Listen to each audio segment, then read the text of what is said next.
एक पोळी भाजी केंद्र रिव्ह्यूअर आहे. हा. तिला आज आमचा मराठी माणूस रिप्लाय देणार आहे की सिटी लाईट पोळी भाजी केंद्र. हाँ, ताई काय बोलते कि बाबा त्याच्या समोर स्पाइडरमैन लागला होता. ये पहला ऐसा मराठी एक्टर रहेगा मतलब मेरे इसमें कि वो ऑन प्लेटफॉर्म वो बंदा बोला है कि वह हमको शोज नहीं मिलते. Hello one, my name is Digvijay, welcome to Bollywood Premi. दोस्तों, एक मराठी फिल्म रिलीज हुई, नाम है पिक्चर का मामाच्या गोव्याला जाऊया. यस, मराठी फिल्म है तो हम लोग मराठी में डिस्कस करेंगे. यस, इस फिल्म का रिव्ह्यू मराठी में होगा. तर जेवढे मराठीचे दर्शक बघतायत त्यांचं सगळ्यांचं स्वागत आहे. प्लीज सबस्क्राईब करा. यस, आणि यस. आमच्या बरोबर आहे आमचा मराठी माणूस समृद्ध थँक्यू सर. पिक्चरचा रिव्ह्यू करायला. आणि अजून एक मोठी गोष्ट आहे या व्हिडिओमध्ये, तुम्हाला खूप मजा येणार आहे हा व्हिडिओ बघायला. Yes. कारण की एक पोळी भाजी केंद्र रिव्ह्यूअर आहे. तिला आज आमचा मराठी माणूस रिप्लाय देणार आहे. Yes. तिचे फुलके जरा जास्तच फुलतायत. तर जास्त तेल लावून बटर लावून दे करते. तर तिचे फुलके जळवणार आहे आमचा मराठी माणूस समृद्ध. स्वागत आहे ऑन बॉलिवूड प्रेमी. सुरुवात sir. करू आम्ही पहिले रिव्ह्यू पासून. Yes sir. कसा होता पिक्चर मामाच्या गोव्याला जाऊया? नमस्कार मंडळी सर्वांना. मामाच्या गोव्याला जाऊया जेव्हा ट्रेलर आलं होतं, ट्रेलर मला खूप म्हणजे एक्साइट केलेलं होतं. मी बाबा अशी एक पिकनिक बनल बाबा. ट्रेलर इव्हेंटला पण गेलेला. येस, ट्रेलर इव्हेंटला मी होतो. Yes sir. आता ज्याप्रमाणे हा जो फिल्म बनवलेली आहे, डिरेक्टेड बाय विजू माने. विजू मानेंचे जेव्हा आपण प्रिव्हियस बघायला, त्यांनी स्ट्रगलर सालाचा त्यांनी जो एक वेबसिरीज जो डंका वाजवला होता, काय काय लोकांना ते अभद्र शब्द म्हणजे जे बॅड वर्ड्स कोणाला पचत नव्हते, तरी पण तो वेब सिरीज खूप हिट होता. पण त्यानंतर लोकांनी चॅनल चावट. पण आता हेच चावट बॉईज परत आले तेव्हा मोठ्या पडद्यामध्ये. सर मी एवढंच बोललो की बघा, ही फिल्म अशी परफेक्ट नाही बोलू शकत मी की बाबा इट वॉज अ ब्लॉकबस्टर या असं काय वाव इफेक्टिव्ह आहे. The film is good. म्हणजे द फिल्म इज गुड. आवडली आहे ही फिल्म आमच्या मराठी माणसं. बघा, एक टाइमपास आहे, एक टाइमपास म्हणून एक फिल्म बघू शकते. एक हलकी फुलकी कॉमेडी आहे. थोडं जास्त डबल मिनिंग जोक्स मला तरी जास्त वाटले नाही, म्हणजे जेवढं बाकीचे लोक बोलतायत. पण ठीक आहे, मी तर बोलेल की ही फिल्म चांगली बनवलेली आहे. म्हणजे एक टाइमपास बनवू शकतो. कोणाचा स्ट्रेस आहे की बाबा कोणाला स्ट्रेस वगैरे आहे, जो सॅड आहे, तर ही फिल्म बघून तरी ऍटलीस्ट मिळू शकतं. बिकॉज ग्लॅमर आहे. ग्लॅमरसाठी फक्त पोरींना ठेवलंय, पण ते आपले जे 3 चावट बॉयज आहेत, मजा आली बाई. आणि आपले अंकुश दादा, मी तर बोल मराठी इंडस्ट्रीचा सुपरस्टारच आहे बाई. तुम्ही तर बोल की अंकुश दादांनी काय जोरदार काम. मामा वरून ट्रेलर बघितलेला मी अजून पिक्चर बघितला. मी बोललो पहिले मराठी माणसाला विचारूया तेव्हा पिक्चर कसा आहे, कारण की पूर्ण महाराष्ट्राची आवाज आहे आमचा मराठी. Yes yes yes. का म्हणून 2 तास 1 मिनिटाची फिल्म आहे, पण 2 तास 1 मिनिटं बोलू शकतो ना, कुठे असं बोर नाही केलं. म्हणजे आपण असं म्हणू शकतो की बाबा कुठे किचकिच आहे, मग थिएटर मधून हा टाइमपास शो आहे. ड्युरेशन इज ओके यार. येस 1 मिनिटं अजून कितीच खेचणार आहे. आणि comedy is a very difficult task. मी तर एवढं बोललो ना की आपल्या बॉलिवूड मध्ये जो नोला समजी आहे, तो नोला समजी त्याच्या कम्पॅरेटिव्हली ना विजू मानेला कोणतरी अप्रोच केलं पाहिजे की बाबा एक डबल मिनिंग असो या प्रॉपर सेन्सिबल कॉमेडी. मी तर सेन्सिबल कॉमेडी बोलतोय सर की आहे व्हेरी गुड. म्हणजे मला तर मजा आली बाय 2 तास तरी. बिकॉज फर्स्ट हाफ इज वसूल झालाय. वसूल आहे. बिकॉज 3 चावट बॉयजनी जे काम केले, जे खुशा, संत्या आणि बाबाजी चव्हाण, आपले अंकुश चौधरी साहेब, अरे एक नंबर काम केलं. म्हणजे हा आहे, म्हणजे माणूस फ्रेश होऊन येऊ शकतो सर.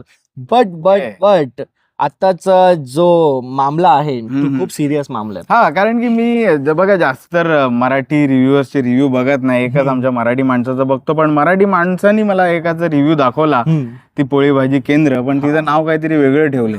तेच बोलला की सिटी लाईट पोळी भाजी केंद्र. आता सिटी लाईट आम्ही कशाला म्हणतो, कारण की आमच्या माहीममध्ये एक थिएटर आहे सिटी लाईट. पण त्याच्या बाहेरच आहे ना, बाहेर एक काकी बसते, ती दुसऱ्यांचा रिव्ह्यू बघून ती स्वतःचा रिव्ह्यू देते सर. काकूबाईंनी काय ज्या वे मध्ये ती बोलले की विक्टम कार्ड खेळायचं बोलते. आता मला या ताईला मला एकच प्रश्न विचारायचा आहे की ताई, मला एकच गोष्ट सांगा की मराठी इंडस्ट्री आज एवढी मागे का आहे? का म्हणून मराठी इंडस्ट्रीमध्ये आज एवढे कॉन्टेंट आहे, एवढे मोठे विक्टम कार्ड साठी काय बोलली आहे ती? विक्टम कार्ड साठी काय बोलते किंवा खुशल बद्रिके एका इंटरव्ह्यू मध्ये बोलतो की बाबा आम्हाला शोज मिळत नाही. भाई ह्याचं कारण काय आहे शोज न मिळण्याचं? खरं पण आहे ना, खरंही आहे सर. इंडस्ट्रीला शोज मिळत नाही. आता आम्ही बघितले किती बॉलिवूडचे फिल्म्स येतात, त्यांच्या समोर पण यांना शोज मिळत नाही.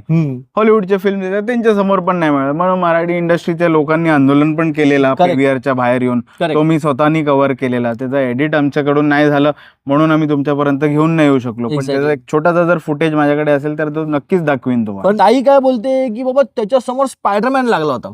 आता मला एक गोष्ट सांगा ताई, की जेवढे आपले सोलापूर, कोल्हापूर, जेवढे अदर सिटीजमध्ये थिएटर्स नाहीये, लोक जाणार कशी बघायला?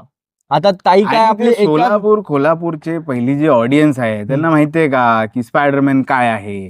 ते लोकांना जाणार आहेत का स्पायडरमॅन बघायला? ते लोक टीव्हीवर पहिले तर हे बघतात, सिरियल बघतात, बरोबर, त्यांना ते मजा येते. झी मराठीवर, नाटकं बघतात ते बरोबर लोक. बरोबर हा, आणि वरून काय त्यांच्याकडे थिएटर नाहीत, म्हणून मग जर त्यांना लांब जायचंय तर ते आपल्याच लँग्वेजचे पिक्चर बघणार, एक्झॅक्टली. म्हणजे मराठी लँग्वेज. बघा मराठी ऑडियन्स, बघा मराठीवाल्यांसाठी आणि वेगळी ऑडियन्स आहे आणि स्पायडरमॅन वाल्यांसाठी वेगळी ऑडियन्स आहे. हे ताईनी हे नीट बघितलंच नाहीये. सर्वात महत्वाचं काय की मला चल क्लॅश झालं, आता मराठी सिनेमाला आहे ना पहिली गोष्ट डेट पण मिळत नाही सर नीट. का म्हणून एवढे सगळं लिस्ट आहेत माझ्याकडे, थोडे लिस्ट आलेत की जेव्हा वेड मूवी आला होता तेव्हा अवतार म्हणून रिलीज झाला होता, जसं 1 हफ्त्या अगोदर 16 डिसेंबरला. ताई जरा ऐका, नीट ऐका. आणि बोलतात पोळी ना, भाजी केंद्र ताई. अरे तिची पोळी भाजीमध्ये पण मीठ नसतं सर. मी तर की तेवढं म्हणजे असं टेस्टच येत नाही सर. काऊन आधी रिव्ह्यूज तिचे चांगले होते पण आता म्हणजे आई शपथ. बघा आता ह्याच्या आधी म्हणजे बघा रिलीज ताई, झाला. तुम्ही जर असे सगळे व्हिडिओ बघून जर तुम्हाला वाटतंय की मराठी इंडस्ट्री येऊन तुमच्या घरी समोसे देईल, तर ते तर तुम्ही विसरूनच जा. आता आणि मराठी इंडस्ट्रीकडे स्वतःकडे प्रमोशनचे पैसे नाहीत, तुम्हाला काय समोसे देणार आहे? आणि पहिली गोष्ट मला एक सांगा की मराठी ह्याच्यात बघा, तुम्ही एक लिस्ट सांगतो तुम्हाला मी की देऊळ बंद रिलीज झाली होती, त्याच्या पुढे अल्फा होती. देऊळ बंद सक्सेसफुल, वेड 100 कोटी कमवलेत. बरोबर, भले ते पण 100 कोटी कमवले, पण it was a disaster at the box office. आता वेड मूवी आला, त्याच्या 1 हफ्ता आता अवतार आला होता. अवतार तर सर्वात मोठी फिल्म होती, काहीतरी 2000 करोडचा बजेट होता त्या फिल्मचा, तरी पण वेळ चालला. त्यानंतर कट्यार काळजात घुसली वॉजेस प्रेम रतन धनपायो, आणि ह्याच्या म्हणजे त्या ह्याच्यात पण एक हॉलिवूड नावाची फिल्म रिलीज झाली होती. कट्यार काळजात घुसली वॉज द सक्सेसफुल, अराउंड 50 करोडचा काहीतरी कलेक्शन तेव्हा केला होता. त्यानंतर सैराट बागी, दोघांचा क्लॅश होता. सैराट काय आज हिस्ट्री माहिती आहे सगळ्यांना. सैराट पण हिट झाला, बागी पण हिट झाले. Exactly, Part 1. एक्झॅक्टली. आणि बाई पण भारी देवा वॉजेस सत्यप्रेम की कथा. आता सत्यप्रेम की कथा वॉज अन ॲव्हरेज फिल्म. चला ठीक आहे, तरी मोठा पण प्रोडक्शन मोठा हाऊसचा production पिक्चर house होता, होता. साजिद भाईचा पिक्चर होता. हा, तरी मग भाई पण भारी देवा तरी चला 75 ते 80 करोड कमवली. पावनखिंडच्या आजूबाजूला बघायला तर एक हॉलिवूड बॉलिवूडची फिल्म होती, मग मल्याळम तेलुगू साऊथची फिल्म होती, तरी Pawankhind was a successful. Natsamrat the second highest grossing film होती सर नटसम्राट त्या टायमिंगला. 80 करोड कधी कमवले होते, त्याच्या पण बॉलिवूडचे एवढे सगळे फिल्म होती. आता ताई मला एक गोष्ट सांगा, ती एवढी लिस्ट तुम्हाला दिली, मला फक्त एवढंच सांगा ताई की तुम्हाला हे सिनेमा तुम्ही कधी बघितलं नाही का? हे सिनेमाचे तुम्ही जेव्हा ऑन ग्राउंड तुम्ही उतरून पब्लिकला तुम्ही विचारलं का? तुम्ही फक्त एका स्टुडिओमध्ये जाऊन तुम्ही असे बसणार, असे घरी बसून भाजी बनवा, स्वतः खा, दुसऱ्यांना खायला घाला, थिएटरच्या बाहेर द्या लोकांना, पण तुम्ही हे सगळं फालतू तुम्ही माझेत ना इकडे आम्ही लोक उतरतो थिएटरच्या बाहेर, पब्लिकला विचारतो की त्यांना काय आवडलं काय नाही, त्यांना काय बघायचंय काय नाही. मेकर्स थोडीशी अक्कल असायला पाहिजे. बघा मेकर्स त्यांनी बघा एका व्हिडिओमध्ये त्या इंटरव्ह्यू मध्ये त्यांनी एक गोष्ट बोलली की ऍटलीस्ट 3 दिवसामध्ये आमचा शो बघा ना कसे चालतायत ते, की बाबा आमच्या 3 दिवसामध्ये तुम्ही चित्रासागर थिएटरला, भारत माता सागर थिएटर एकच शो देताय आपला महाराष्ट्र भूमीमध्ये, ते स्पाइडरमैन चल चला ठीक है हाय मान्य, पर एटलीस्ट चांस तो मिलना चाहिए ना भाई. एक चांस तो मिलना चाहिए कि बाबा कोई तो एक मेकर्स के लिए, बाबा सब लोग बिजनेस करने के लिए आए इधर, लेकिन इसका मतलब ये नहीं कि भाई तुम कुछ भी बनाओगे कुछ भी बोलोगे, ये नहीं. और ये पहला ऐसा मराठी एक्टर रहेगा मतलब मेरे इसमें कि वो ऑन प्लेटफॉर्म वो बंदा बोला है कि वह हमको शोज नहीं मिलते. और ये मराठी इंडस्ट्रीची सर्वात मोठी काय बोलतात ते सर्वात मोठा पॉइंट आहे की बाबा मराठी इंडस्ट्रीला शो, बिकॉज सगळ्यात मोठ्या हिनी काय केलं माहितीये का की हॉलिवूड आणि मराठीला कंपेअर केलं. Comparison, there is know where comparison between Hollywood आणि मराठी. करेक्ट. थोडंसं जर तुम्हाला फिल्मचे बुद्धी असली असती, जर तुम्ही अभ्यास केला असता, तर असा कंपॅरिझन व्हिडिओ तुम्ही बनवलाच नसता. बघा ताईनी आहे ना, ताईनी नीट अभ्यास नाही केलाय, आणि जेवढा अभ्यास केलाय त्या अभ्यासामध्ये पण नापास झाली आहे ती. का म्हणून बघा ऑन रिव्ह्यू, आता आमच्यासारखे रिव्ह्यूवर आम्ही काय करतो, आम्ही ऑन ग्राउंड उतरतो, आम्ही थिएटर्सवाल्यांना विचारतो की तुम्हाला कुठली फिल्म पाहिजे, तुम्हाला कुठली फिल्म बघायची आहे. आणि काय लोकांनी मला हे सांगितलंय की बाबा मराठी इंडस्ट्रीला शोज मिळत नाही. माझे मित्र बोलतात की अरे भारत माता सिनेमाला हा शो नाही लागला म्हणजे काय बोलायचं, बिकॉज त्यांचं म्हणणं काय आहे की बाबा आम्हाला फक्त प्राईम टाइम तरी द्यावं, ऍटलीस्ट एक मौका तरी द्यावं, 3 दिवस तरी पिक्चर चालवा, नंतर मंडेपासून तुमचा स्पायडरमॅन लावा ना, काय फरक पडतो आम्हाला. पण हे असं म्हणजे तुम्ही चला फ्रायडेला तुम्ही स्पायडरमॅन प्राईम टाइमला लावला, सॅटर्डेला तुम्ही प्राईम टाइमला ह्यांचा शो द्या, संडेला मग जर तुम्हाला कळालं की बाबा प्राईम टाइमला कुठली ऑडियन्स जास्त आहे मग तुम्ही तसं करू शकता. एक्झॅक्टली. येस, पण असा हा विक्टिम कार्डचा जो झोल आणि हे सगळं तुम्ही जे फालतूगिरी बकचोदी केलीये ते प्लीज बंद करा. नाही, पहिले नाही. जाऊन तुम्ही जरा अभ्यास करा की ऑडियन्स काय म्हणते, मराठीची ऑडियन्स कुठे जास्त आहे, मराठीचे थिएटर कुठे कमी पडतायत आणि काय चालू आहे. कारण की जेव्हा प्रवीण तरडे बोलला की बाबा इंटिरियर मध्ये आमच्याकडे थिएटर नाही, तर ते लोकांनी असं बाहेर पडदा लावून असं लोकांना ते बोलवलेलं. तर दाखवलेलं त्यांनी ते. ते पूर्ण ते ट्रक पाठवलेली आणि मग? सगळं अरेंजमेंट करून दिलेली मग? लोकांना. आणि मग तुम्ही आता मला एक गोष्ट समजत नाही की आता एवढे सगळे क्लॅशेस मध्ये मराठी इंडस्ट्री कुठे ना कुठेतरी चांगली चाललेली आहे.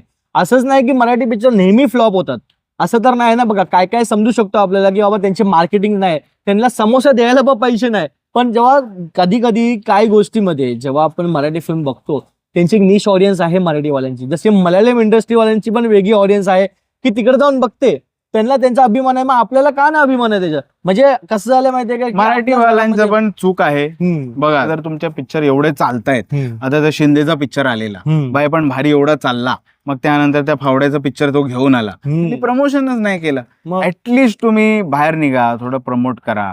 तर तिकडे मराठी माणूस, मराठी जे मेकर्स आहेत, हम्म. मराठी जी इंडस्ट्री तिकडे मागे पडते. काम आहे का? बिकॉज मागे का पडते माहिती, फक्त यांच्याकडे पिक्चर जेवढे ज्या बजेटमध्ये बनवतात त्याचाच पैसा संपून जातो सर.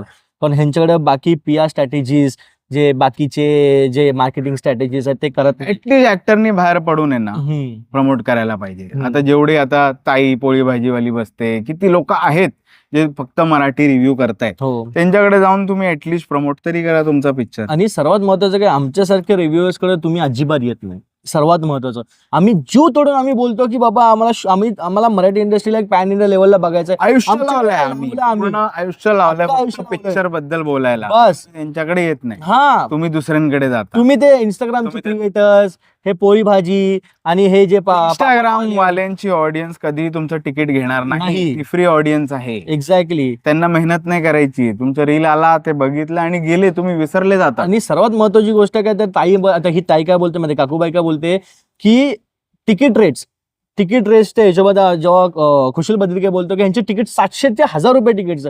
आपल्या मराठी इंडस्ट्रीकडे बाबा जास्तीत जास्त 350 रुपये मॅक्स असतं सर, 350 मॅक्स. तरी पण लोक येत नाही. का नाही येऊ शकत? तेवढा कॉन्टेंट असेल तर येणार ना. पण ह्या ताईनी काय बघितलं माहितीये काय की हा ह्यांची लॉयल ऑडियन्स आहे स्पायडरमॅन वाल्याची, मग आपली मराठी इंडस्ट्रीची पण लॉयल अरे ऑडियन्स. मराठी इंडस्ट्रीची ऑडियन्स मी सांगतो मग खूप लॉयल ऑडियन्स आहे. आता तू ताई काही बसून रिव्ह्यू दे, तू अगर पिक्चरला फ्लॉप जरी बोलशील ना, हा. आणि जर मराठी ऑडियन्स ठरवलं की आम्हाला हा पिक्चर बघायचा आहे आणि सुपरहिट करवायचा आहे, तो होणारच होणार. आता काय झालं, प्रवीण तरडेच्या पिक्चरला एवढ्या लोकांनी निगेटिव्ह रिव्ह्यूज दिले, मग काय झालं, 100 करोड कमवलं आणि ना त्या सर्वात picture ने. महत्वाचं, बाप्या नावाचा एक फिल्म होता, म्हणजे त्याचा काय रिव्ह्यू तर काहीच नव्हते बघायला गेलं तर, तरी पण पब्लिक गेली होती पिक्चर बघायला. रे आता तो बोल राणी आम्हाला नाही आवडला, चल भले तो बॉक्स ऑफिसवर नाही, पण काय काय ठिकाणी हाऊसफुल होता. म्हणजे ते पण साला 7 म्हणजे प्राईम टाइम लोकेशन, म्हणजे प्राईम टाइमच्या हिशोबाने पण नव्हतं तो टायमिंग, तरी पण लोक गेली बघायला. अरे यार तुम्ही असंच करत चला. राहिला, कसं व्हायचं मग? ओके मित्रांनो, तर हा होता डिस्कशन. आम्ही त्या ताईंबद्दल पण थोडंसं बोललो, येस, हा ना. तिला एक गरज होती. काउंटर रिप्लाय दिलाय आमच्या गरज मराठी होती, गरज माणसांनी होती. आणि त्याचा एक ऑनेस्ट रिव्ह्यू दिलाय. येस. ऑन काय गोव्याला जाऊया, मामाच्या गोव्याला जाऊया. Yes. पिक्चर नक्की जाऊन बघा जर तुमच्याकडे जवळ आसपास लागलाय तर. मी तर आणि नक्कीच जाऊ. आणि आम्हाला नक्की सांगा कमेंट्स मध्ये तुम्हाला पिक्चर कसा वाटला. Love you all. Thank you. Thank you.